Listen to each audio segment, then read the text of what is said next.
आज शिव महापुराण जी की कथा के क्रम में आज शिव महापुराण जी के कोटि रुद्र संहिता का आज 24वां अध्याय। इस अध्याय में 8वें ज्योतिर्लिंग त्र्यंबकेश्वर के महात्मा का वर्णन की व्याख्या है। इसका पूरा नाम है कि 8वें ज्योतिर्लिंग त्र्यंबकेश्वर के महात्मा वर्णन और गौतम जी के प्रभाव का वर्णन। सूत जी कहते हैं कि हे ऋषियों, पूर्व काल में गौतम नाम के एक श्रेष्ठ ऋषि हुआ करते थे।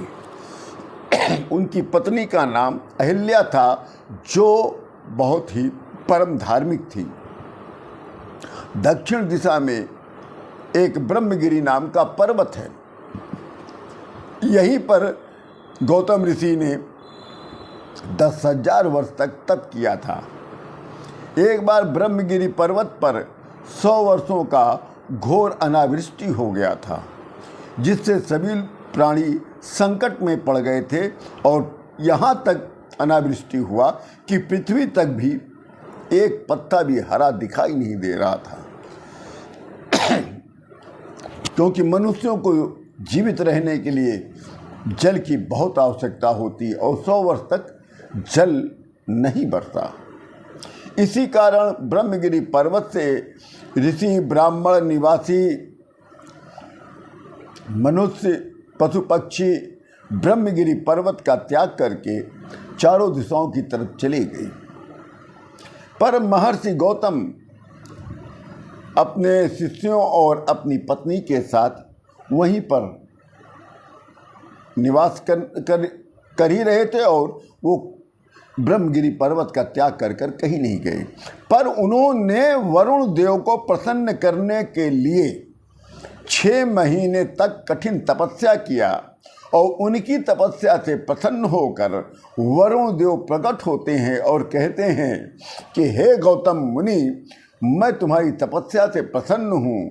आप अपने इच्छा अनुसार वरदान मांगिए, मैं आपको वरदान दूंगा।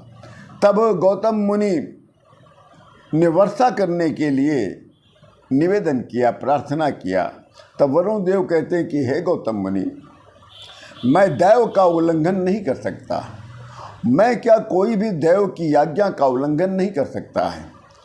आप तो बुद्धिमान हैं, अब आप ही सोच लीजिए। इसलिए आप कोई अन्य वरदान मांगिए जिसमें दैव के आज्ञा का उल्लंघन न हो। ऐसा कोई वरदान मांगिए, मैं अवश्य दूंगा। तब गौतम मुनि ने कहा कि हे वरुण देव, यदि आप प्रसन्न हैं और मुझे वरदान देना चाहते हैं तो मेरी प्रार्थना को अवश्य पूर्ण करिए। हे वरुण देव, आप तो जलराशि हैं, इसलिए हे देवेश, मुझे नित्य स्नान आदि और पूजन कर्म के लिए उत्तम फल प्रदान करने वाला एक अक्षय और दिव्य जल प्रदान कर दीजिए। मुझे यही वरदान दे दीजिए। तब गौतम मुनि ने कहा, वरुण देव ने कहा कि हे गौतम मुनि, आप अपने ही समक्ष एक गड्ढा खोदिए। तब वरुण देव की आज्ञानुसार गौतम मुनि ने अपने समक्ष एक गड्ढा खोदा है और जैसे ही गड्ढा खोदा है, वरुण देव की कृपा से उस गड्ढे में अक्षय और दिव्य जल भर गया। ऐसा जल था जो कभी भी समाप्त नहीं होगा। और वरुण देव कहते हैं कि हे मुनि, ये जो जल है ये अक्षय है, ये तीर्थों के समान है। इसका जल भी तीर्थों के स्वरूप है और जो पृथ्वी में तुम्हारे नाम से प्रसिद्ध होगा। इस स्थान पर किए गए दान, होम, तप, देवार्चन सभी भी कार्य अक्षय होंगे। इतना कहकर वरुण देव अंतर्ध्यान हो जाते हैं। दूसरों का उपकार कर गौतम मुनि परमानंद को प्राप्त होते हैं। मनुष्य जिस प्रकार के पुरुष का सेवन करता है वो वैसा ही फल को प्राप्त करता है। बड़ों की सेवा से बड़प्पन और छोटों की सेवा से लघुता की प्राप्ति होती है। सिंह के गुफा के पास रहने से गजमुक्ता की प्राप्ति होती है और सियार के माद की सेवा करने से 80 का ही लाभ होगा और क्या प्राप्ति होगी। दयालु, अभिमान रहित, उपकारी और जितेंद्री इन 4 खंभों पर यह पृथ्वी टिकी है।